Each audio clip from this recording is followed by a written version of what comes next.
San Jose del Monte patuloy na naghahatid ng murang mga produkto. Deadline ng business permit renewal, mas pinalawig ng lungsod ng San Jose del Monte. San Jose del Monte, pasado sa child-friendly local governance audit.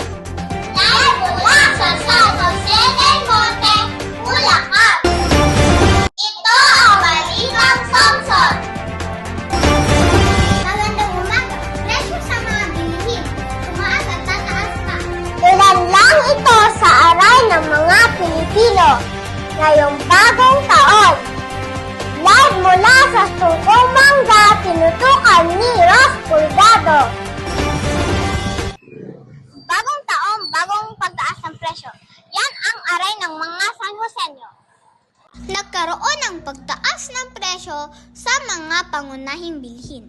Ang dating 70 pesos na talong, ngayon ay 360 na. Samantala, ang sibuyas at bawang na dating 160 pesos kada kilo ay 200 pesos na. Ramdam ni Nanay Gina ang epekto nito. Anya ang kanyang 200 pesos, konti na lang nabili. Eto, yung 200 ko, ito na lang nabili ko. Dati nakabili pa ako ng kalahating kilong isda. Ngayon, wala na, ito na lang. Sobrang mahal ng bilihin ngayon. Yan ang aray ng mga San Joseño. Ako si Ross Pulgado, nag-ulat.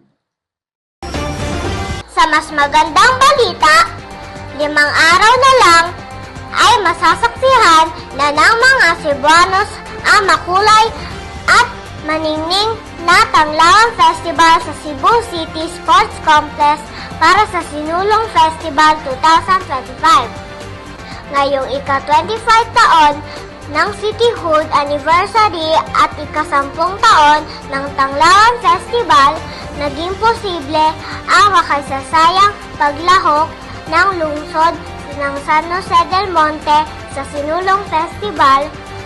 Ito ay dahil sa patuloy na suporta ni Congresswoman Florida P. Robes na siyang ina ng Tanglawan Festival. At yan ang nagbabagang balita. Buong puso, si Raven Ross C. Pulgado. Ako naman, si Ariana May